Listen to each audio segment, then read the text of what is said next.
So welcome to House of the Dragon season 1.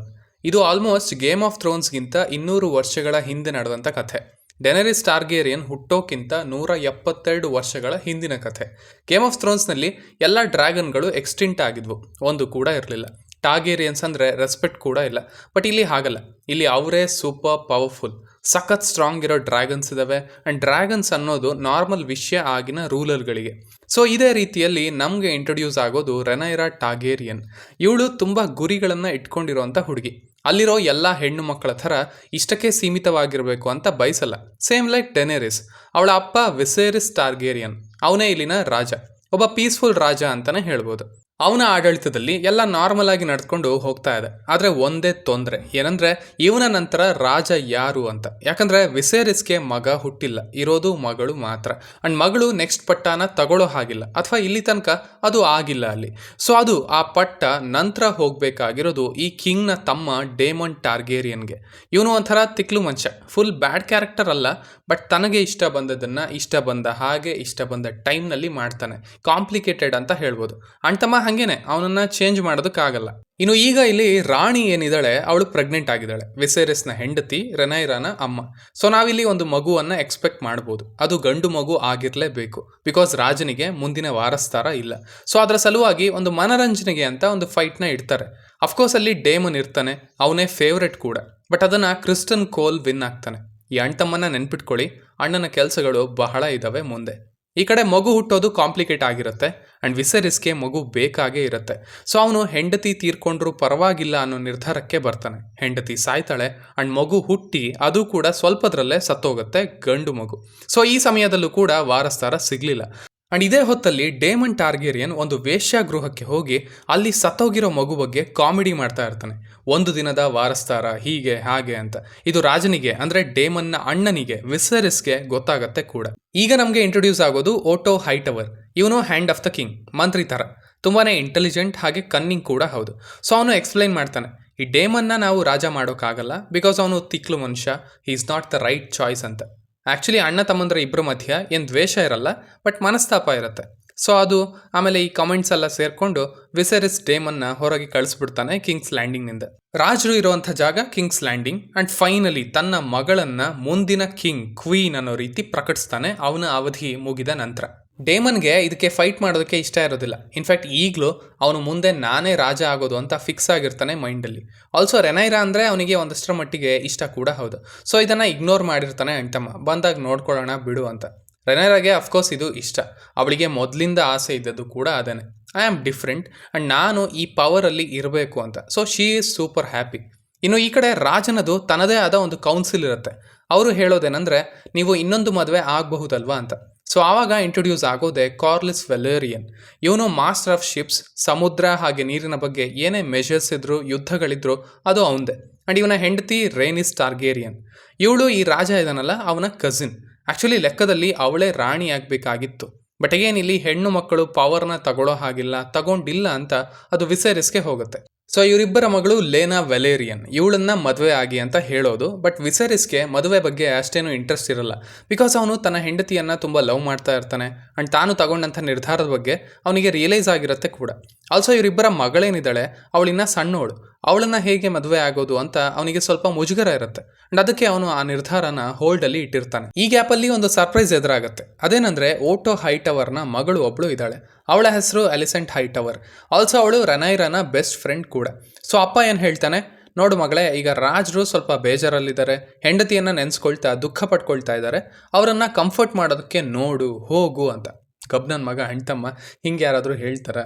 Anyways ಅವಳು ಪಾಪ ಅಪ್ಪ ಹೇಳ್ದಂಗೆ ಕೇಳ್ತಾಳೆ, ರಾಜನ್ನ ಮಾತನಾಡಿಸ್ತಾಳೆ. ಆ್ಯಂಡ್ ಅದು ಮುಂದುವರಿಯುತ್ತೆ. ಸೊ ನಂತರ 2 ವರ್ಷದ ನಂತರ ಈಗ ಅಲಿಸೆಂಟ್ ಹಾಗೆ ವಿಸೇರಿಸ್ಗೆ ಮದುವೆ ಆಗಿದೆ. ಆ್ಯಂಡ್ ಒಂದು ಗಂಡು ಮಗು ಕೂಡ ಹುಟ್ಟಿದೆ. ಅವನ ಹೆಸರು ಏಗಾನ್ ಟಾರ್ಗೇರಿಯನ್.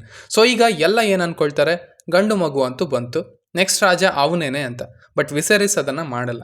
ಇಲ್ಲ, ನಾನು ನನ್ನ ಮಗಳನ್ನು ಆಲ್ರೆಡಿ ಘೋಷಿಸಿ ಆಗಿದೆ, ಆ್ಯಂಡ್ ಅವಳೇ ಈಗ ನೆಕ್ಸ್ಟ್ ರಾಜ ರಾಣಿ, ಅದಕ್ಕೆ ಸ್ಟಿಕ್ ಆಗಿ ಇರ್ತೀನಿ ಅಂತ ಭರವಸೆ ಕೊಡ್ತಾನೆ. ಈಗ ಡೇಮನ್ ಕಡೆಗೆ ಕತೆ ಹೋಗುತ್ತೆ. ಇಲ್ಲಿ ಕ್ರಾಫ್ಟ್ ಫೀಡರ್ಸ್ ಅಂತ ಇರ್ತಾರೆ.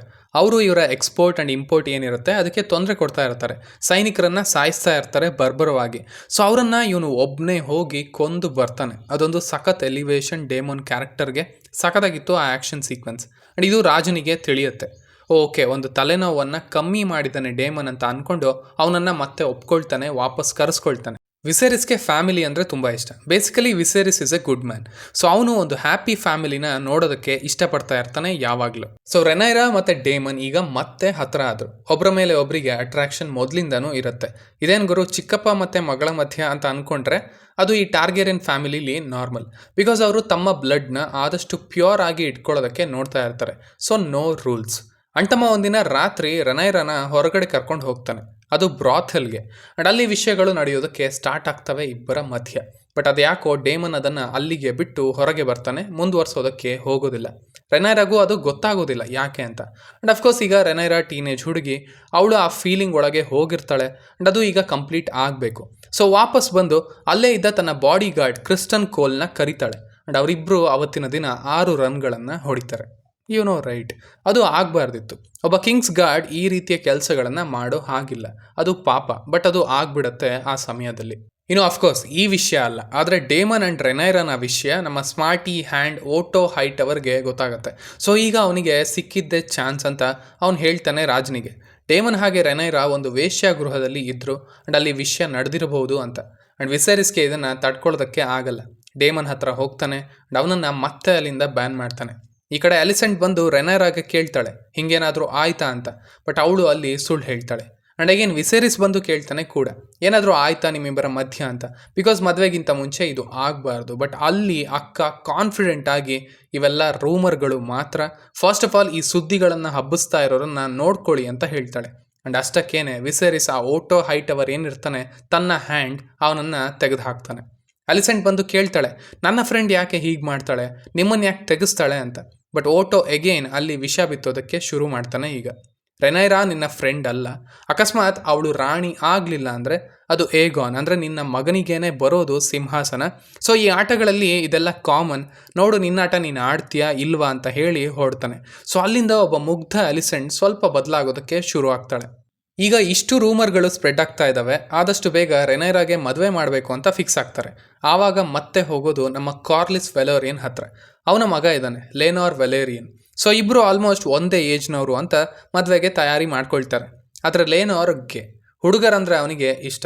ಆ್ಯಂಡ್ ರೆನೈರಾಗೆ ಈ ಮದುವೆ ಏನು ಅಷ್ಟೊಂದು ಇಷ್ಟ ಇರಲ್ಲ ಕೂಡ. ಸೊ ಈ ಮದುವೆ ಒಂದು ಪೊಲಿಟಿಕಲ್ ಮ್ಯಾರೇಜ್ ಅಷ್ಟೇ, ನಿನಗನ್ಸಿದ್ದು ನೀನು ಮಾಡು, ನನಗನ್ಸಿದ್ದು ನಾನು ಮಾಡ್ತೀನಿ ಅಂತ ಇಬ್ಬರು ಮಾತಾಡಿಕೊಂಡು ಮದುವೆಗೆ ಒಪ್ಪಿಗೆ ಕೊಡ್ತಾರೆ. ಇದನ್ನು ರೆನೈರಾ ಕ್ರಿಸ್ಟನ್ ಕೋಲ್ಗೆ ತಿಳಿಸ್ತಾಳೆ. ಬಟ್ ಅಂಟಮ್ಮ ಫುಲ್ ಮೆಂಟ್ಲು, ಇಲ್ಲ ನೀನು ನನ್ನ ಜೊತೆ ಬಾ, ನಾವೆಲ್ಲಾದರೂ ದೂರ ಹೋಗಿಬಿಡೋಣ ಅಂತ ಹೇಳ್ತಾನೆ. ಬಟ್ ರೆನೈರಾ ಆ ಥರದ್ರಲ್ಲಿ ಇಂಟ್ರೆಸ್ಟ್ ಇರಲ್ಲ. It was just an attraction ಅಷ್ಟೇ. ಆ್ಯಂಡ್ ಅವಳಿಗೆ ಆಸೆ ಇರೋದೇ ಬೇರೆ. ಇವನೇನು ಹೀಗೆ ಆಡ್ತಾ ಇದ್ದಾನೆ ಅಂತ ಅಂದ್ಕೊಂಡು ನೋ ಹೇಳ್ತಾಳೆ ಅವನಿಗೆ. ಆ್ಯಂಡ್ ಅಲ್ಲಿಂದ ನಮ್ಮ ಅಣ್ತಮ್ಮ ಒಬ್ಬ ಭಗ್ನ ಪ್ರೇಮಿ ಆಗಿಬಿಡ್ತಾನೆ, ಅವಳನ್ನು ಹೇಟ್ ಮಾಡೋದಕ್ಕೆ ಶುರು ಮಾಡ್ತಾನೆ. ಈಗ ಮದುವೆಯ ಸಮಯ. ಅಫ್ಕೋರ್ಸ್ ಗೇಮ್ ಆಫ್ ಥ್ರೋನ್ಸ್ ಯೂನಿವರ್ಸ್ನಲ್ಲಿ ಮದುವೆಗಳು ಅಷ್ಟು ನಾರ್ಮಲ್ ಆಗಿ ನಡೆದು ಹೋಗಲ್ಲ, ಏನಾದರೂ ಆಗಲೇಬೇಕು ಅಲ್ಲಿ. ಅದರಲ್ಲಿ ಆಗುವಂಥ ಇಂಪಾರ್ಟೆಂಟ್ ವಿಷಯ ಅಂದರೆ ಅಲಿಸೆಂಟ್ ಸ್ವಲ್ಪ ಲೇಟಾಗಿ ಎಂಟ್ರಿ ಕೊಡ್ತಾಳೆ ಆ್ಯಂಡ್ ಗ್ರೀನ್ ಕಲರ್ ಬಟ್ಟೆನ ಹಾಕ್ಕೊಂಡು ಬರ್ತಾಳೆ. ಹೈಟ್ ಅವರ್ಸ್ ಯಾವಾಗಲೇ ವಾರ್ ಅನೌನ್ಸ್ ಮಾಡಿದ್ರು ಅವರು ಸಿಂಬಲ್ ಆಗಿ ತಗೊಳ್ಳೋದು ಈ ಗ್ರೀನ್ ಕಲರನ್ನೇ. ಸೊ ಅಲ್ಲಿಗೆ ಅಲಿಸೆಂಟ್ ಕಡೆಯಿಂದ ಯುದ್ಧ ಶುರು ಆಗಿದೆ ಅಂತ. ಇದಕ್ಕೆ ಅವಳ ಅಪ್ಪ ಒಂದು ರೀಸನ್, ಅದರ ಜೊತೆಗೆ ಇನ್ನೊಂದಿದೆ. ಇಲ್ಲಿ ಲ್ಯಾರಿ ಸ್ಟ್ರಾಂಗ್ ಅಂತ ಒಬ್ಬ ಇದ್ದಾನೆ, ಇವನು ಈಗ ಹ್ಯಾಂಡ್ ಇದ್ದಾನಲ್ಲ ಅವನ ಮಗ. ಅವನ ಪರಿಚಯ ಆಗುತ್ತೆ ಅಲಿಸೆಂಟ್ಗೆ. ಅವನು ರೆನೈರಾ ಹಾಗೆ ಕ್ರಿಸ್ಟನ್ ಕೋಲ್ ಸಂಬಂಧದ ಬಗ್ಗೆ ಹೇಳ್ತಾನೆ. ಮಿಸ್ ಆಗಿ ಮಗು ಆಗದೇ ಇರಲಿ ಅಂತ ರೆನೈರಾ ಒಂದು ಮೆಡಿಸಿನ್ನ ತರಿಸ್ಕೊಂಡು ಕುಡಿದ್ಲು ಅಂತ ಹೇಳ್ತಾನೆ. ಅದನ್ನು ಕೇಳಿ ಅಲಿಸೆಂಟ್ಗೆ ಶಾಕ್ ಆಗುತ್ತೆ. ಅವಳು ಹೋಗಿ ಕ್ರಿಸ್ಟನ್ ಕೋಲ್ಗೆ ಕೇಳ್ತಾಳೆ, ಇದು ನಿಜಾನಾ ಅಂತ. ಬಾಸು ಆಲ್ರೆಡಿ ಬೇಜಾರಲ್ಲಿ ಇರ್ತಾರೆ. ಸೊ ಅವನು ಎಲ್ಲ ನಿಜಾನ ಒಪ್ಕೊಳ್ತಾನೆ, ಹೌದು ಅಂತ. ಸೊ ಅಲ್ಲಿಗೆ ಅಕ್ಕ ಫುಲ್ ಗರಂ, ನಾನು ಮಾತ್ರ ಇಲ್ಲಿ ರೂಲ್ಗಳನ್ನು ಫಾಲೋ ಮಾಡಬೇಕು, ಆಲ್ರೆಡಿ ಏಜ್ ಆಗಿರುವಂಥ ಕಾಯಿಲೆಯಲ್ಲಿ ಇರುವಂಥ ರಾಜನ ಜೊತೆ, ಬಟ್ ಆ್ಯಕ್ಚುಲ್ ಆಗಿ ರೂಲ್ಸ್ ಫಾಲೋ ಮಾಡಬೇಕಾಗಿರೋಳು ಏನು ಮಾಡ್ತಿಲ್ಲ. ಆ್ಯಂಡ್ ಅದರಿಂದ ನನ್ನ ಅಪ್ಪ ಕೂಡ ಹೊರಗೆ ಹೋಗಬೇಕಾಯ್ತು ಅಂತ. ಸೊ ಈ ಸ್ಟೇಜಲ್ಲಿ ಅವಳು ಕಂಪ್ಲೀಟ್ ಆಗಿ ಚೇಂಜ್ ಆಗಿರ್ತಾಳೆ.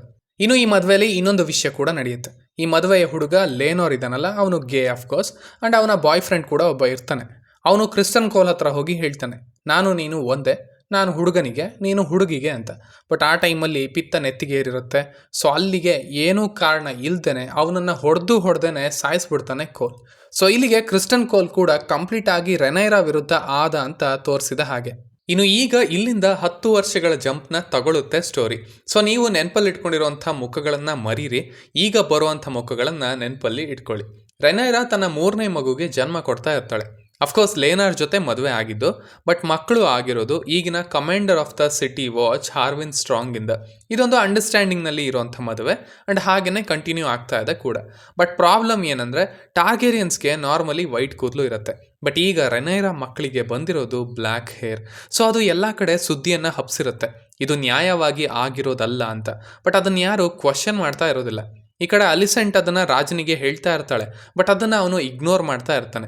ಬಿಕಾಸ್ ಅಫ್ಕೋರ್ಸ್ ಅವನ ಮಗಳು, ಅವರ ಫ್ಯಾಮಿಲಿ ಎಲ್ಲರೂ ಹ್ಯಾಪಿಯಾಗಿದ್ದರೆ ಸಾಕು ಅನ್ನೋದಷ್ಟೇ ಉದ್ದೇಶ ಅವನದು. ಬಟ್ ಅನ್ಫಾರ್ಚುನೇಟ್ಲಿ ಅವನಿಗೆ ಈಗ ಒಂದು ಕಾಯಿಲೆ ಬಂದಿದೆ, ಅವನಿಗೆ ಗಾಯಗಳು ಆಗ್ತಾ ಇರ್ತವೆ. ಇನ್ಫ್ಯಾಕ್ಟ್ ಬೆರಳುಗಳಿಗೆ ಏನಾದರೂ ಆದರೆ ಬೆರಳನ್ನೇ ಕಟ್ ಮಾಡಬೇಕು, ಆ ಥರದ ಒಂದು ಕಾಯಿಲೆ. ಸೊ ಅಣ್ಣ ತನ್ನ ಲಾಸ್ಟ್ ಸ್ಟೇಜ್ಗೆ ಹೋಗ್ತಾ ಇರ್ತಾನೆ ಆಲ್ಮೋಸ್ಟ್. ಈ ಕಡೆ ಅಲಿಸೆಂಟ್ ಮತ್ತು ಕ್ರಿಸ್ಟನ್ ಕೋಲ್ ಈಗ ಬೆಸ್ಟ್ ಫ್ರೆಂಡ್ಸ್, ಬಿಕಾಸ್ ಅವರಿಗೆ ರೆನೈರಾ ಕಂಡ್ರೆ ಆಗೋದಿಲ್ಲ ಅಫ್ಕೋರ್ಸ್. ಆ್ಯಂಡ್ ಟ್ರೈನಿಂಗ್ನಲ್ಲಿ ಕೂಡ ಕ್ರಿಸ್ಟನ್ ಕೋಲ್ ರೆನೈರಾ ಮಕ್ಕಳನ್ನು ಸ್ವಲ್ಪ ಕೀಳಾಗಿ ಟ್ರೀಟ್ ಮಾಡ್ತಾ ಇರ್ತಾನೆ. ಸೊ ಆ ಟೈಮಲ್ಲಿ ಹಾರ್ವಿನ್ ಸ್ಟ್ರಾಂಗ್ ಅಲ್ಲಿಗೆ ಬಂದು ಆ ಮಕ್ಕಳನ್ನು ಪ್ರೊಟೆಕ್ಟ್ ಮಾಡ್ತಾನೆ. ಆ್ಯಂಡ್ ಕ್ರಿಸ್ಟನ್ ಕೋಲ್ ಆವಾಗ ಜೋರಾಗಿ ಹೇಳೇ ಬಿಡ್ತಾನೆ, ಓ ನೀನೇನು ಗುರು, ಅವರನ್ನು ನಿನ್ನ ಮಕ್ಕಳು ಅನ್ನೋ ರೀತಿ ಪ್ರೊಟೆಕ್ಟ್ ಮಾಡ್ತಾ ಇದೀಯಾ ಅಂತ. ಡಷ್ಟಕ್ಕೆ ಹಾರ್ವಿನ್ ಸಿಟ್ಟಿಗೆದ್ದು ಅವನಿಗೊಂದು ಹೊಡಿತಾನೆ. ಅಲ್ಲಿಂದ ಆ ವಿಚಾರ ತುಂಬ ಅಟೆನ್ಷನ್ನ ಪಟ್ಕೊಳ್ಳುತ್ತೆ ಎಲ್ಲ ಕಡೆನೂ. ಸೊ ಇನ್ನು ನಾನು ಇಲ್ಲಿದ್ದರೆ ರೆನೈರಾಗೆ ಹಾಗೆ ನನಗೆ ಇಬ್ಬರಿಗೂ ತೊಂದರೆ ಅಂತ ತಿಳ್ಕೊಂಡು ಹಾರ್ವಿನ್ ಮತ್ತು ಅವರ ಅಪ್ಪ ಹ್ಯಾಂಡ್ ಆಫ್ ದ ಕಿಂಗ್ ಅಲ್ಲಿಂದ ತಮ್ಮ ಮನೆಗೆ ಹ್ಯಾರನ್ ಹಾಲ್ಗೆ ಹೋಗ್ತಾರೆ. ಈ ಹ್ಯಾರನ್ ಹಾಲ್ ಒಂದು ಹಾಂಟೆಡ್ ಪ್ಯಾಲೇಸ್ ಥರ. ಅದ್ರ ಬಗ್ಗೆ ಸೀಸನ್ 2ನಲ್ಲಿ ಇನ್ನೂ ಗೊತ್ತಾಗುತ್ತೆ. ಅಣ್ತಮ್ಮಂದ್ರು ಹೋದ ದಿನಾನೇ ಅಲ್ಲಿ ಬೆಂಕಿ ಬಿದ್ದು ಇಬ್ಬರು ಸತ್ತು ಹೋಗ್ತಾರೆ.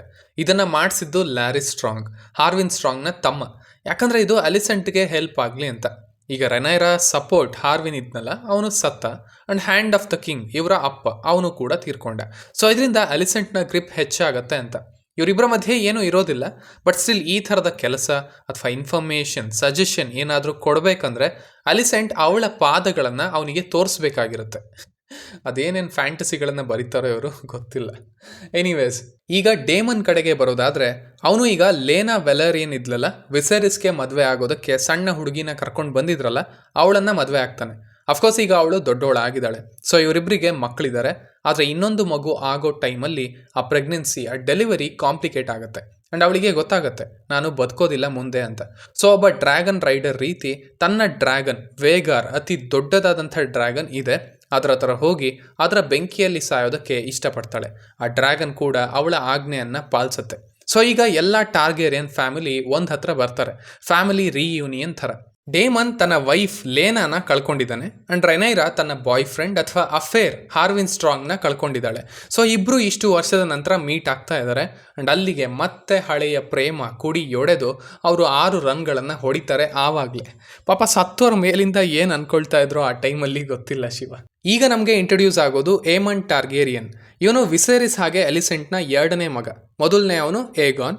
ಇವನಿಗೆ ಮೊದಲಿಂದನೂ ಅವರ ಅಣ್ಣ ಟೀಸ್ ಮಾಡ್ತಾನೆ ಇರ್ತಾನೆ, ನಿಂಗೆ ಅಂತ ಒಂದು ಡ್ರ್ಯಾಗನ್ ಇಲ್ಲ, ನೀನು ಜೀವನದಲ್ಲಿ ಡ್ರ್ಯಾಗನ್ ರೈಡರ್ ಆಗಲ್ಲ, ಹಾಗೆ ಹೀಗೆ ಅಂತ. ಸೊ ಈಗ ಈ ವೇಗಾರ್ ಏನಿದೆ ಅದು ಖಾಲಿ ಬಿದ್ದಿದೆ, ಬಿಕಾಸ್ ಅದರ ರೈಡರ್ ಲೇನಾ ಸತ್ತೋದ್ಲು. ಸೊ ಅದೇ ಒಂದು ಹಠದಲ್ಲಿ ಆ ದೈತ್ಯ ಡ್ರ್ಯಾಗನ್ ಹತ್ರ ಹೋಗಿ ಧೈರ್ಯ ಮಾಡಿ ಹತ್ತಿ ಅದನ್ನು ಕಂಟ್ರೋಲ್ ಮಾಡ್ತಾನೆ. ಆ್ಯಂಡ್ ಎಲ್ಲರಿಗಿಂತ ಅತಿ ದೊಡ್ಡ ಡ್ರ್ಯಾಗನ್ನ ಈಗ ತನ್ನ ವಶಕ್ಕೆ ತಗೊಳ್ತಾನೆ. ಈ ಒಂದು ಡಿಸಿಷನ್ ಅಥವಾ ಈ ಬಂಡ ಧೈರ್ಯ ಅದು ಎಷ್ಟು ಹೆಲ್ಪ್ ಮಾಡಿದೆ ಅವನಿಗೆ ಅನ್ನೋದು, ಎಷ್ಟು ಎಫೆಕ್ಟ್ ಮಾಡಿದೆ ಅನ್ನೋದು ಸೀಸನ್ 2ನಲ್ಲಿ ಗೊತ್ತಾಗುತ್ತೆ. ಸೊ ಅವನು ಅದನ್ನು ರೈಡ್ ಮಾಡಿಕೊಂಡು ಬರ್ತಾನೆ. ಅಷ್ಟರಲ್ಲೇ ಈ ಲೇನಾ ಹಾಗೆ ಡೇಮನ್ನ ಮಕ್ಕಳು ಬಂದು ನಮ್ಮಮ್ಮನ ಡ್ರ್ಯಾಗನ್ನ ನೀನು ಹೇಗೆ ತಗೊಂಡೆ ಅಂತ ಕ್ವಶನ್ ಮಾಡ್ತಾರೆ. ಅಲ್ಲಿ ರೆನೈರಾ ಮಕ್ಕಳು ಕೂಡ ಇರ್ತಾರೆ. ಅದಕ್ಕೆ ಅವನು ಅಂಥ ರೆಸ್ಪೆಕ್ಟ್ಫುಲ್ ಆಗಿ ಏನು ಉತ್ತರ ಕೊಡಲ್ಲ, ಬಿಕಾಸ್ ಏಮಂಡ್ ಸ್ವಲ್ಪ ಕಠೋರ, ಅವನು ಹಾಗೇನೆ. ಆ್ಯಂಡ್ ಇದೇ ಥರದ ಆರ್ಗ್ಯುಮೆಂಟ್ಗಳಲ್ಲಿ ಅದು ಮುಂದೆ ಹೋಗಿ ಕತ್ತಿ ಹೊರಗೆ ಬರುತ್ತೆ. ಆ್ಯಂಡ್ ಅನ್ಫಾರ್ಚುನೇಟ್ಲಿ ಅದು ಹೋಗಿ ಕಣ್ಣಿಗೇನೆ ತಾಕತ್ತೆ. ಸೊ ಏಮಂಡ್ನ ಒಂದು ಕಣ್ಣು ಈಗ ಢಮ. ಇದು ಅವನ ಅಮ್ಮ ಅಲಿಸೆಂಟ್ಗೆ ಗೊತ್ತಾಗುತ್ತೆ. ಅವಳು ಬರ್ತಾಳೆ. ಇದರಲ್ಲಿ ರೆನೈರಾ ಮಕ್ಕಳ ಕೈವಾಡ ಇದೆ ಅನ್ನೋದು ಕೂಡ ಗೊತ್ತಿರುತ್ತೆ. ಸೊ ಬಂದೋಳೆ ಇದಕ್ಕೆ ನ್ಯಾಯ ಕೊಡಿಸಿ ಅಂತ ವಿಸೆರಿಸ್ಗೆ ಕೇಳ್ತಾಳೆ. ಅವನು ಅಣ್ತಮ್ಮ ಗೊತ್ತಲ್ಲ, ಫ್ಯಾಮಿಲಿ ಹಾಗೆ ಹೀಗೆ ಅಂತ ಹೇಳೋದಕ್ಕೆ ಶುರು ಮಾಡ್ತಾನೆ. ಅಷ್ಟೊತ್ತಿಗೆ ಕತ್ತಿ ತಗೊಂಡು ಕೊಲ್ಲೋದಕ್ಕೆ ಅವಳೇ ಬಂದುಬಿಡ್ತಾಳೆ. ಒಂದು ಕಣ್ಣಿಗೆ ಇನ್ನೊಂದು ಕಣ್ಣು ಅಂತ ಜೋರು ಮಾಡ್ಕೊಂಡು ಹತ್ರ ಬರ್ತಾಳೆ. ಆದರೆ ಅವಳನ್ನು ತಡೆಯಲಾಗುತ್ತೆ. ಅಲ್ಲಿ ರೆನೈರಾ ಮತ್ತು ಅಲಿಸೆಂಟ್ ಮಧ್ಯ ಒಂದು ಆರ್ಗ್ಯುಮೆಂಟ್ ಕೂಡ ಆಗುತ್ತೆ. ಇಬ್ಬರು ಫ್ರೆಂಡ್ಸ್ ಫೈನಲ್ ಆಗಿ ಎಲ್ಲರ ಮುಂದೆ ಎನಿಮಿಗಳಾಗೋದು ಇದೊಂದು ಇಂಪಾರ್ಟೆಂಟ್ ಸೀನ್ ಆ್ಯಂಡ್ ಸಖತ್ ಸೀನ್ ಸೀಸನ್ 1. ಸೊ ಅದೆಲ್ಲ ಆದಮೇಲೆ ರೆನೈರಾ ಡೇಮನ್ಗೆ ಹೇಳ್ತಾಳೆ, ಐ ಥಿಂಕ್ ಇಲ್ಲಿ ಈ ಪವರ್ ಟ್ರಾನ್ಸ್ಫರ್ ಆಗೋದು ನಾವಂದುಕೊಂಡಷ್ಟು ಈಸಿ ಆಗಿಲ್ಲ. ಸೊ ನಾನು ನೀನು ಮದುವೆ ಆಗಿಬಿಡೋಣ, ಆವಾಗ ನಮ್ಮ ಕ್ಲೇಮ್ ಪವರ್ಫುಲ್ ಆಗುತ್ತೆ. ಮಗಳು ಮತ್ತು ತಮ್ಮ ಪ್ಯೂರ್ ಟಾರ್ಗೇರಿಯನ್ ಬ್ಲಡ್ ಅಂತ ಹೇಳ್ತಾಳೆ. ಬಟ್ ಟೆಕ್ನಿಕಲಿ ರೆನೈರಾ ಇನ್ನೂ ಮದುವೆ ಆಗಿದ್ದಾಳೆ. ಲೇನಾರ್ ವೆಲೇರಿಯನ್ ಅವನು ಗೇ, ಆದರೆ ಇನ್ನೂ ಸತ್ತಿಲ್ಲ. ಸೊ ಡೇಮನ್ ಅವನನ್ನು ಸಾಯೋ ರೀತಿ ಪ್ಲ್ಯಾನ್ ಮಾಡ್ತಾನೆ. ಎಲ್ರಿಗೂ ಅವನು ಸತ್ತ ಅನ್ನೋ ಥರ ಕಾಣೋ ಹಾಗೆ ಪ್ಲ್ಯಾನ್ ಮಾಡಿ ಅವನನ್ನು ಅವನ ಹೊಸ ಬಾಯ್ ಫ್ರೆಂಡ್ ಜೊತೆ ಬೇರೆ ಕಡೆಗೆ ಕಳಿಸ್ಕೊಡ್ತಾನೆ. ಅದಾದ ತಕ್ಷಣವೇ ಡೇಮನ್ ಹಾಗೆ ರೆನೈರಾ ಮದುವೆ ಆಗ್ತಾರೆ. ಒನ್ ಕಾಂಪ್ಲಿಕೇಟೆಡ್ ಫ್ಯಾಮಿಲಿ ಇದು. ಸೊ ಈಗ ಇವರಿಬ್ರು ಇರೋದು ಡ್ರ್ಯಾಗನ್ ಸ್ಟೋನ್ನಲ್ಲಿ. ಕಿಂಗ್ಸ್ ಲ್ಯಾಂಡಿಂಗ್ನಲ್ಲಿ ಅಲಿಸೆಂಟ್ ಹಾಗೆ ಅವರ ಮಕ್ಕಳು ಇರ್ತಾರೆ. ಡ್ರ್ಯಾಗನ್ ಸ್ಟೋನ್ನಲ್ಲಿ ಇವರಿದ್ದಾರೆ.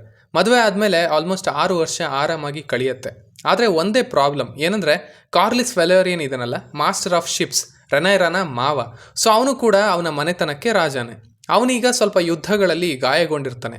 ಸೊ ಅವನ ನೆಕ್ಸ್ಟ್ ಅವನ ಮಗ ಅಂದರೆ ರೆನೈರಾ ಗಂಡ ಲೇನಾರ್ ವೆಲೇರಿಯನ್ ಆಗಬೇಕಿತ್ತು. ಆದರೆ ಅವನಿಲ್ಲ, ಎಲ್ಲರ ಕಣಿಗೂ ಅವನು ಸತ್ತು ಹೋಗಿದ್ದಾನೆ. ಆ್ಯಂಡ್ ದೆನ್ ಅದು ಬರೋದು ರೆನೈರಾನ ಮಕ್ಕಳಿಗೆ. ಬಟ್ ಈ ಕಾರ್ಲಿಸ್ಗೆ ಇನ್ನೊಬ್ಬ ತಮ್ಮ ಇದ್ದಾನೆ. ಅವನದೇನು ಪಾಯಿಂಟ್ ಅಂದರೆ, ಅಫ್ಕೋರ್ಸ್ ರೆನೈರಾ ಮಕ್ಕಳು ಏನಿದ್ದಾರೆ ಅದು ಲೇನಾರ್ದು ಅಲ್ಲ, ಅದು ಆರಾಮಾಗಿ ಗೊತ್ತಾಗುತ್ತೆ. ಸೊ ಈ ಪಟ್ಟ ನನಗೆ ಸೇರಬೇಕು ಅಂತ ಅವನು ಯಾವಾಗಲೂ ಬಡ್ಕೊಳ್ತಾ ಇರ್ತಾನೆ. ಇದು ಒಂದು ಕಡೆ ಆದರೆ, ಈಗ ರೆನೈರಾ ಮತ್ತೆ 6 ವರ್ಷದ ನಂತರ ಫ್ಯಾಮಿಲಿ ಜೊತೆ ಕಿಂಗ್ಸ್ ಲ್ಯಾಂಡಿಂಗ್ಗೆ ಬರ್ತಾಳೆ. ಅವಳಿಗೂ ಮತ್ತು ಡೇಮನ್ಗೂ ಮಕ್ಕಳು ಹುಟ್ಟಿರ್ತವೆ ಕೂಡ. ಅಪ್ಪನ ನೋಡೋಕ್ಕೆ ಬರ್ತಾಳೆ. ಆದರೆ ಅಪ್ಪ ಫುಲ್ ಹಾಳಾಗಿದ್ದಾನೆ. ಈಗ ಮುಖ ಅರ್ಧ ಹೋಗಿದೆ, ಬೆಡ್ಡಲ್ಲೇ ಇರಬೇಕು. ಸೊ ಆ ಗಾಯಗಳು ಆವರಿಸ್ಕೊಂಡಿದ್ದಾವೆ ಇಡೀ ಬಾಡಿ ತುಂಬ. ಆ್ಯಂಡ್ ಏನೂ ನೆನಪಾಗೋದಿಲ್ಲ ಅವನಿಗೆ ಅಷ್ಟು ಬೇಗ. ಸೊ ಅವನು ಹೀಗಿರುವಾಗ ಆಡಳಿತ ಎಲ್ಲ ಅಲಿಸೆಂಟ್ ಹಾಗೆ ಓಟೋದೇ ಆಗಿರುತ್ತೆ. ಓಟೋ ವಾಪಸ್ ಹ್ಯಾಂಡ್ ಆಗಿರ್ತಾನೆ. ಅಣ್ತಮ್ಮಂದು ಇದೇ ಕೆಲಸ, ಹೋಗೋದು ಮತ್ತೆ ಬರೋದು. ಸೊ ಈಗೊಂದು ಸಭೆ ನಡೆಯುತ್ತೆ ಫೈನಲಿ ಆಡಳಿತ ಪಾಸ್ ಆಗೋದ್ರ ಬಗ್ಗೆ. ಬಟ್ ಆ ಟೈಮಲ್ಲಿ ಈ ಅಣ್ತಮ್ಮ ಕಾರ್ಲಿಸ್ನ ತಮ್ಮ ಮಧ್ಯ ಬಂದು, ಇದು ಆಗಲ್ಲ, ಚಾನ್ಸೇ ಇಲ್ಲ, ರೆನೈರಾನ ಮಕ್ಕಳು ಬಾಸ್ಟರ್ಡ್ಗಳು, ಅವಳೊಬ್ಳು ವೇಶ್ಯೆ ಅಂತ ಜೋರಾಗಿ ಅಂದೇ ಬಿಡ್ತಾನೆ. ಅಂಡ್ ಆ ಡೈಲಾಗ್ ಮುಗಿಯೋ ಅಷ್ಟೊತ್ತಿಗೇನೆ ಅವನ ತಲೆಯನ್ನು ಕತ್ತರಿಸ್ಬಿಡ್ತಾನೆ ನಮ್ಮ ಡೇಮನ್ ಭಾಯ್. ಒಂದು ಒಳ್ಳೆ ಸೀನ್, ಬಿಕಾಸ್ ಕಿಂಗ್ ಮೊದಲೇ ಹೇಳಿರ್ತಾನೆ, ಇನ್ನೊಂದು ಸಾರಿ ಆ ರೀತಿ ಬಾಸ್ಟರ್ಡ್ಸ್ ಅನ್ನೋ ಪದ ಯಾರಿಂದನಾದರೂ ಬಂದರೆ ಅವನ ತಲೆ ಹೋಗುತ್ತೆ ಅಂತ. So no worries for Damian ಇಲ್ಲಿ. ಆಲ್ಸೋ ರೆನೈರಾಗೆ ಸಪೋರ್ಟ್ ಮಾಡಬೇಕು ಅಂತ ಅಷ್ಟು ವರ್ಷ ಮಲ್ಕೊಂಡಿದ್ದಂಥ ವಿಸೇರಿಸ್ ಕಷ್ಟಪಟ್ಟು ಎದ್ದು ಆ ಸಭೆಗೆ ಬಂದಿರ್ತಾನೆ. ಅದೊಂದು beautifully written and executed scene. ಅಂದರೆ ಮಗಳಂದರೆ ಇಷ್ಟ ಅನ್ನೋದನ್ನು ತೋರಿಸಿದ್ದಾರೆ ಅಲ್ಲಿ. ಬಿಕಾಸ್ ಕಿಂಗ್ ಇರೋ ತನಕ ಕಿಂಗ್ದೇ ನಡೆಯುತ್ತೆ. ಸೊ ಈಗ ಎಲ್ಲರೂ ಒಂದು ಫ್ಯಾಮಿಲಿಯಾಗಿ ಊಟ ಮಾಡ್ತಾ ಇರ್ತಾರೆ. ಎಗೇನ್ ಅದು ವಿಸೇರಿಸ್ ಕಡೆಯಿಂದ ಅವನು ರಿಕ್ವೆಸ್ಟ್ ಮಾಡಿದ್ದಕ್ಕೇನೆ. ಅವನು ಒಬ್ಬ ಫ್ಯಾಮಿಲಿ ಮ್ಯಾನ್. ಅವನು ಮಲ್ಗೋಕೆ ಹೋದ ತಕ್ಷಣ ಸ್ಟಾರ್ಟ್ ಆಗುತ್ತೆ ಡ್ರಾಮಾ ಇವರ ಮಧ್ಯ. ಈ ರೆನೈರಾ ಮಕ್ಕಳು ಮತ್ತು ಅಲಿಸೆಂಟ್ನ ಮಕ್ಕಳು ತುಂಬ ವರ್ಷಗಳ ನಂತರ ಭೇಟಿ ಆಗ್ತಾ ಇರೋದು. ಸೊ ಏಮಂಡ್ಗೆ ಆ ದ್ವೇಷ ಇನ್ನೂ ಇರುತ್ತೆ, ಇವರಿಂದಾನೇ ನನ್ನ ಕಣ್ಣು ಹೋಗಿರೋದು ಅಂತ. ಸೊ ಟಾಂಟ್ ಮಾಡ್ತಾನೆ ಇರ್ತಾನೆ. ಇನ್ಫ್ಯಾಕ್ಟ್ ನೀವು ತುಂಬ ಸ್ಟ್ರಾಂಗ್ ಇದ್ದೀರಾ ಅಂತ ಇಂಡೈರೆಕ್ಟ್ ಆಗಿ ಹೇಳ್ತಾನೆ. ಬಿಕಾಸ್ ಅವರ ನಿಜವಾದ ಅಪ್ಪ ಹಾರ್ವಿನ್ ಸ್ಟ್ರಾಂಗ್ ಅಲ್ಲ, ಆ ರೀತಿ. ಸೊ ಅಲ್ಲಿ ಜಗಳ ಆಗತ್ತೆ. ಡೇಮನ್ ಮತ್ತು ಏಮಂಡ್ ಇಬ್ರು ಒಂಥರ ಮಿರರ್ ಇಮೇಜಸ್ ಥರ ಇಬ್ರು ಎದುರು ಬದ್ರು ಆಗ್ತಾರೆ. ಆ್ಯಂಡ್ ಫೈನಲಿ ಹೆಂಗೋ ಅದು ನಿಲ್ಲುತ್ತೆ. ಇವರು ಹೊರಗೆ ಬರ್ತಾರೆ, ಡ್ರ್ಯಾಗನ್ ಸ್ಟೋನ್ಗೆ ಹೋಗ್ತಾರೆ. ಆ್ಯಂಡ್ ನಂತರ ಅಂತೂ ಫೈನಲಿ ನಮ್ಮ ಕಿಂಗ್ ವಿಸೇರಿಸ್ ಸಾಯ್ತಾನೆ. ಸಾಯೋ ಟೈಮಲ್ಲಿ ಅಲಿಸೆಂಟ್ ಕೂಡ ಇರ್ತಾಳೆ. ಅವಳು ಸಿನ್ಸಿಯರ್ ಹುಡುಗಿನೇ, ಮೊದಲಿಂದನೂ ವಿಸೇರಿಸ್ನ ಆದಷ್ಟು ನೀಟಾಗಿ ನೋಡ್ಕೊಂಡಿರ್ತಾಳೆ. ಬಟ್ ಸ್ಲೋ ಆಗಿ ಚೇಂಜ್ ಆಗ್ತಾ ಇರ್ತಾಳೆ. ಬಿಕಾಸ್ ಇವೆಲ್ಲ ವಿಷಯಗಳು ಇದ್ದಿದ್ದರಿಂದ ನನ್ನ ಫ್ರೆಂಡ್ ನನ್ನ ಹತ್ರನೇ ಸುಳ್ಳು ಹೇಳಿದ್ಲು, ನನ್ನ ಅಪ್ಪನ ಇಲ್ಲಿಂದ ಕಳಿಸಿದ್ಲು, ನಾನು ಮಾತ್ರ ರೂಲ್ಸ್ ಫಾಲೋ ಮಾಡಬೇಕು, ನನ್ನ ಮಗನ ಒಂದು ಕಣ್ಣು ಹೋಯಿತು. ಸೊ ಯು ನೋ ರೈಟ್, ಆ ಥರ. ಸೊ ಅದೇ ಟೈಮ್ಗೆ ವಿಸೇರಿಸ್ ಸಾಯ್ಬೇಕಾದ್ರೆ ಏಗಾನ್ ರಾಜ ಆಗಬೇಕು ಅಂತ ಹೇಳ್ತಾನೆ. ಆ್ಯಕ್ಚುಲಿ ಅವನು ಮಾತಾಡ್ತಾ ಇದ್ದದ್ದು ಟಾರ್ಗೇರಿಯನ್ ಫ್ಯಾಮಿಲಿ ನಂಬ್ಕೊಂಡು ಬರ್ತಿರೋ ಅಂಥ ಒಂದು ಕಥೆ ಬಗ್ಗೆ. ಅದು ಅಲಿಸೆಂಟ್ಗೆ ಗೊತ್ತಿಲ್ಲ. ಸೊ ಅವಳೇನು ಅಂದ್ಕೊಳ್ತಾಳೆ, ಇವರು ನಮ್ಮ ಮಗನ ಬಗ್ಗೆ ಮಾತಾಡ್ತಾ ಇದ್ದಾರೆ, ನಮ್ಮ ಮಗ ಏಗಾನ್ ರಾಜ ಆಗಬೇಕು ಅನ್ನೋದು ರಾಜನ ಕೊನೆ ಆಸೆ ಅಂತ ಅವಳಿಗೆ ಅನಿಸ್ಬಿಡುತ್ತೆ. ಆ್ಯಂಡ್ ಅದನ್ನು ಕೌನ್ಸಿಲ್ಗೆ ತಿಳಿಸ್ತಾಳೆ. ಇನ್ನು ನಮ್ಮ ಓಟೋ ಗೊತ್ತಲ್ಲ, ಅವನು ಈ ಥರದ ಒಂದು ಗ್ಯಾಪನ್ನು ಕಾಯ್ತಾ ಇರ್ತಾನೆ ಏಗಾನ್ನ ರಾಜ ಮಾಡೋದಕ್ಕೆ. ಆದರೆ ಅಲ್ಲೇ ಇದ್ದಂಥ ಕಿಂಗ್ಸ್ ಗಾರ್ಡ್ಗೆ ಇದು ಯಾಕೋ ಸರಿ ಹೊಂದಲ್ಲ. ಅರೆ ಅಲ್ಲಿ ತನಕ ರೆನೈರಾಗೆ ಸಪೋರ್ಟ್ ಮಾಡ್ತಾ ಇದ್ದವನು ಅದು ಹೇಗೆ ಕೊನೆ ಟೈಮಲ್ಲಿ ಏಗಾನ್ ಹೆಸರು ತಗೊಳ್ತಾನೆ ಅಂತ ಅವನು ಈ ಬಿಸ್ನೆಸ್ಸಲ್ಲಿ ನಾನಿಲ್ಲ, ನಾನು ಬಿಟ್ಟು ಹೋಗ್ತೀನಿ ಅಂತ ಹೊರಟೇ ಹೋಗ್ತಾನೆ. So basically it's illegal. But ಅಲಿಸೆಂಟ್ಗೆ ಇದು ಇಲ್ಲ, ಅವರು ಸಾಯೋಬೇಕಾದ್ರೆ ಇದನ್ನೇ ಹೇಳಿದ್ದು ಅಂತ. ಸರಿ, ಈಗ ಏಗಾನ್ ಏನು ಒಳ್ಳೆ ಹುಡುಗನ ಅಂದರೆ ಅದು ಅಲ್ಲ. ಅವನು ಸರ್ವೆಂಟ್ಸ್ನ, ಸೇವಕಿಯರನ್ನು ಸೆಕ್ಷುವಲಿ ಅಸಾಲ್ಟ್ ಮಾಡ್ತಾ ಇರ್ತಾನೆ, ಲೇಝಿ ಫೆಲೋ. ಈ ಕಡೆ ಫೈಟಿಂಗ್ ಪಿಟ್ಗೆ ಹೋಗ್ಬಿಟ್ಟು ಮಕ್ಕಳ ಜೊತೆ ಫೈಟ್ ಆಡ್ತಾ ಇರ್ತಾನೆ. ಸೊ ಅವನನ್ನು ಈಗ ರಾಜ ಮಾಡಬೇಕು ಅಂತ ಅಲ್ಲಿರೋ ಲಾರ್ಡ್ಗಳಿಗೆಲ್ಲರಿಗೂ ತಿಳಿಸಲಾಗುತ್ತೆ. So he is going to be the king, accept ಮಾಡ್ಕೊಳ್ಳಿ, ಇಲ್ಲ ಅಂದರೆ ಸಾಯ್ತೀರಾ ಅಂತ. ಬಟ್ ಅಲ್ಲಿ ರೇನಿಸ್ ಟಾರ್ಗೆರಿಯನ್ ಇರ್ತಾಳೆ, ಕಾರ್ಲಿಸ್ನ ಹೆಂಡತಿ, ರೆನೈರಾನ ಅತ್ತೆ. ಅವಳು ರೆನೈರಾಗೆ ಸಪೋರ್ಟ್. ಸೊ ಅಲ್ಲಿಂದ ಅವಳು ಈಗ ತಪ್ಪಿಸ್ಕೊಳ್ಬೇಕು. ಅದಕ್ಕೆ ಹೆಲ್ಪ್ ಮಾಡೋದು ಒಬ್ಬ ಕಿಂಗ್ಸ್ ಗಾರ್ಡ್. ಬಟ್ ಅನ್ಫಾರ್ಚುನೇಟ್ಲಿ ಅವಳು ಫುಲ್ಲಿ ತಪ್ಪಿಸ್ಕೊಳ್ಳೋದಕ್ಕೆ ಆಗೋದಿಲ್ಲ. ಈ ಕಡೆ ಆ ಸೆಲೆಬ್ರೇಷನ್, ಆ ಪಟ್ಟಾಭಿಷೇಕ ಸ್ಟಾರ್ಟ್ ಆಗೇ ಬಿಡುತ್ತೆ, ಅನೌನ್ಸ್ ಮಾಡೋದು. ಬಟ್ ಅದು ನಡೀತಾ ಇರೋದು ಡ್ರ್ಯಾಗನ್ ಪಿಟ್ನ ಮೇಲೆ. ಸೊ ಅವಳು ಈಗ ಕೆಳಗಡೆ ಹೋಗ್ತಾಳೆ ಡ್ರ್ಯಾಗನ್ಗಳ ಹತ್ರ. ಇಲ್ಲಿ ಏಗೋನ್ಗೆ ಇದ್ರ ಬಗ್ಗೆ ಎಲ್ಲ ಮೊದಲಿಗೆ ಇಂಟ್ರೆಸ್ಟ್ ಇರಲ್ಲ. ಬಟ್ ಜನ ಕೂಗೋದೆಲ್ಲ ನೋಡಿದ ತಕ್ಷಣ ಅವನು ಕೂಡ ಇಂಟ್ರೆಸ್ಟ್ ತೋರಿಸ್ತಾನೆ. ಆ್ಯಂಡ್ ಕಿಂಗ್ ಆಗಿ ಅವನನ್ನು ನೇಮಕ ಮಾಡೇ ಬಿಡ್ತಾರೆ. ಅಷ್ಟೊತ್ತಿಗೆ ಕೆಳಗಡೆಯಿಂದ ಡ್ರ್ಯಾಗನ್ ಎದ್ದೊಳತ್ತೆ. ರೇನಿಸ್ ವಿತ್ ಹರ್ ಡ್ರ್ಯಾಗನ್ ಮೇಲಿಸ್ ಒಂದೊಳ್ಳೆ ವಾರ್ನಿಂಗ್ ಕೊಟ್ಟು ಅಲ್ಲಿಂದ ಹೋಗ್ತಾಳೆ. ಮನಸ್ಸು ಮಾಡಿದ್ರೆ ಅಲ್ಲೇ ಅವರೆಲ್ಲರನ್ನ ಸುಟ್ಟು ಹಾಕ್ಬೋದಿತ್ತು. ಬಿಕಾಸ್ ಇದು ಇಲ್ಲೀಗಲ್ ಆಗಿ ನಡೀತಾ ಇರೋದು. ರಾಜ ಸತ್ ಮೇಲೆ ಒಂದು ಸಭೆ ಇಲ್ಲ, ಮಾತುಕತೆ ಇಲ್ಲ, ಜಾಗ ಸಿಕ್ಕಿದ್ದೆ ಶಿವ ನುಗ್ಬಿಡೋಣ ಅನ್ನೋ ಥರ. ಬಟ್ ಇದು ಅವಳ ಫೈಟ್ ಆಗಿರಲ್ಲ, ಇದು ರೆನೈರಾ ಫೈಟ್. ಸೊ ಅದಕ್ಕೆ ಏನು ಮಾಡ್ದೇ ಅಲ್ಲಿಂದ ಹೊರಡ್ತಾಳೆ ಆ್ಯಂಡ್ ಡ್ರ್ಯಾಗನ್ ಸ್ಟೋನ್ಗೆ ಬರ್ತಾಳೆ. ಬಂದು ಹೇಳ್ತಾಳೆ ವಿಸೆರಿಸ್ ಈಗ ತೀರ್ಕೊಂಡಾಯ್ತು ಆ್ಯಂಡ್ ಅದು ಆಗ್ತಾ ಇದ್ದ ಹಾಗೇನೆ ಆಲ್ರೆಡಿ ಏಗಾನ್ನ ಮುಂದಿನ ರಾಜ ಅಂತ ಅನೌನ್ಸ್ ಮಾಡಿದ್ದಾರೆ ಅಂತ. ಇದನ್ನು ಕೇಳಿ ರೆನೈರಾಗೆ ಬೇಜಾರಾಗುತ್ತೆ, ಸಿಟ್ಟು ಬರುತ್ತೆ. ಆ್ಯಂಡ್ ಆವಾಗ ಆ ಟೈಮಲ್ಲಿ ಅವಳು ಪ್ರೆಗ್ನೆಂಟ್ ಬೇರೆ. ಸೊ ಅಷ್ಟೊತ್ತಿಗೆ ಆ ಪ್ರೆಗ್ನೆನ್ಸಿ ಕಾಂಪ್ಲಿಕೇಟ್ ಆಗುತ್ತೆ. ಆ್ಯಂಡ್ ಆವಾಗ ಆ ಬೇಬಿನ ಅವಳೇ ಎಳಿತಾಳೆ ಒಳಗಿಂದ. It's a very powerful scene. ಅದು ರೆನೈರಾನ ಕ್ಯಾರೆಕ್ಟರ್ನ, ಅವಳ ಅಮ್ಮನ ಮಾತುಗಳನ್ನು, ಅವಳ ಆಸೆಗಳನ್ನು ಡಿಫೈನ್ ಮಾಡುತ್ತೆ. ಬಟ್ ಬೇಬಿಯಲ್ಲಿ ಸತ್ತಿರುತ್ತೆ, ಡಿಫಾರ್ಮ್ ಬೇಬಿ ಅದು. ಇವಳು ಬದುಕೋತಾಳೆ. ಸೊ ರೆನೈರಾ ಈಗ ಬ್ಯಾಕ್ ಟು ಫಾರ್ಮ್ ಫಿಸಿಕಲಿ. ಅಷ್ಟೊತ್ತಿಗೆ ಅಲ್ಲಿಗೆ ಎರಿಕ್ ಅನ್ನೋ ಸೈನಿಕ ಬರ್ತಾನೆ. ಆಗಲೇ ರೇನಿಸ್ಗೆ ಹೆಲ್ಪ್ ಮಾಡಿದ್ನಲ್ಲ ಅವನೇ.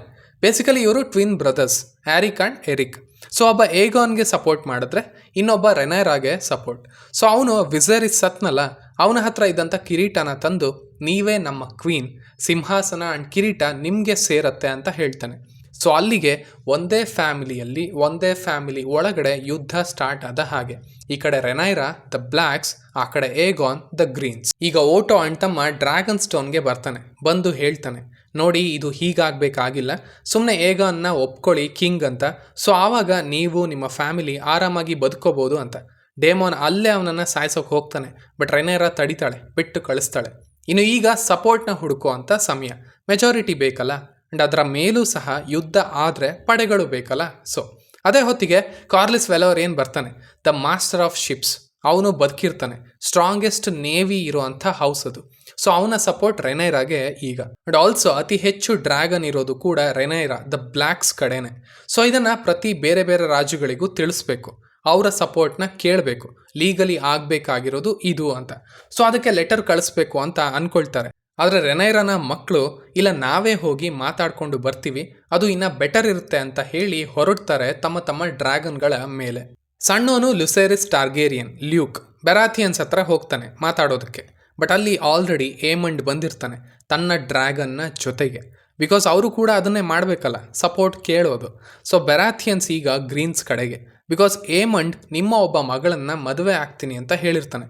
ಇದಕ್ಕಿಂತ ಆಫರ್ ಯಾರಿಗೂ ಬೇಕಾಗಿರಲ್ಲ ಅಲ್ವಾ. ಸೊ ಅವರ ಸಪೋರ್ಟ್ ಈಗ ಗ್ರೀನ್ಸ್ ಕಡೆಗೆ. ಸೊ ಅಲ್ಲಿಗೆ ಲುಸೆರಿಸ್ ಏನು ಹೇಳೋದಕ್ಕೆ ಆಗಲ್ಲ ಅಲ್ಲಿ. ಆ್ಯಂಡ್ ಅಲ್ಲಿ ಏಮಂಡ್ ಬೇರೆ ಇರ್ತಾನೆ. ಅವನಿಗೆ ಮೊದಲೇ ರೆನೈರಾ ಮಕ್ಕಳಂದ್ರೆ ಆಗಲ್ಲ, ಅವನ ಒಂದು ಕಣ್ಣು ಹೋಗಿರೋದು ಇವ್ರುಗಳಿಂದಾನೆ. ಸೊ ಅಲ್ಲಿಂದ ಲುಸೆರಿಸ್ ವಾಪಸ್ ಮನೆಗೆ ಹೊರಡ್ತಾನೆ. ಬಟ್ ಏಮಂಡ್ ಬಿಡ್ತಾನೆ, ಅವನ ಡ್ರ್ಯಾಗನ್ ಮೇಲೆ ಸ್ವಲ್ಪ ಆಟ ಆಡ್ಸೋಣ ಅಂತ ಹಿಂದ್ಗಡೆ ಬರ್ತಾನೆ, ಚೇಸ್ ಮಾಡಿಸ್ತಾನೆ. ಲುಸೆರಿಸ್ ಸಣ್ಣವನು, ಅವನ ಡ್ರ್ಯಾಗನ್ ಕೂಡ ಅಷ್ಟೇ. ಬಟ್ ವೇಗಾರ್ ಅವನ ಅಜ್ಜಿ ಅತಿ ದೊಡ್ಡ ಡ್ರ್ಯಾಗನ್ ಅದು ಇರೋದ್ರಲ್ಲಿ, ಅದೇನೇ ಏಮಂಡ್ನ ಇಷ್ಟು ಪವರ್ಫುಲ್ ಮಾಡಿರೋದು. ಸೊ ಈ ಚೇಸ್ ಕೊಟ್ಟಂಥ ಟೆನ್ಷನ್ನ ತಡ್ಕೊಳ್ಳೋದಕ್ಕೆ ಆಗ್ದೇ ಲುಸೆರಿಸ್ನ ಡ್ರ್ಯಾಗನ್ ಒಂದ್ಸಲಿ ವೇಗಾರ್ಗೆ ಬಂದು ಹಾಗೆ ಸಣ್ಣದಾಗಿ ಫೈರ್ ಹಾಕಿಬಿಟ್ಟು ಹೋಗುತ್ತೆ. ಆ್ಯಂಡ್ ಅಲ್ಲಿಗೆ ವೇಗಾರ್ಗೆ ತಲೆ ಕೆಡುತ್ತೆ. ಏಮಂಡ್ಗೆ ಅದನ್ನು ಕಂಟ್ರೋಲ್ ಮಾಡೋದಕ್ಕೆ ಆಗಲ್ಲ. ಇನ್ನೇನು ಅಂತೂ ಲ್ಯೂಕ್ ಬಚಾವಾದ, ಮೋಡ ಎಲ್ಲ ಕ್ಲಿಯರ್ ಆಯಿತು, ಆರಾಮಾಗಿ ಮನೆ ಸೇರ್ಕೊಳ್ತಾನೆ ಅನ್ನೋ ಅಷ್ಟರಲ್ಲಿ ವೇಗಾರ್ ಕೆಳಗಿಂದ ಬಂದು ಆ ಡ್ರ್ಯಾಗನ್ ಮಧ್ಯಕ್ಕೆ ಬಾಯಿ ಹಾಕತ್ತೆ. ಸೊ ಅಲ್ಲಿಗೆ ಲುಸೆರಿಸ್ ಹಾಗೆ ಅವನ ಡ್ರ್ಯಾಗನ್ ಪೀಸ್ ಆಗಿ ಕೆಳಗೆ ಬೀಳ್ತವೆ.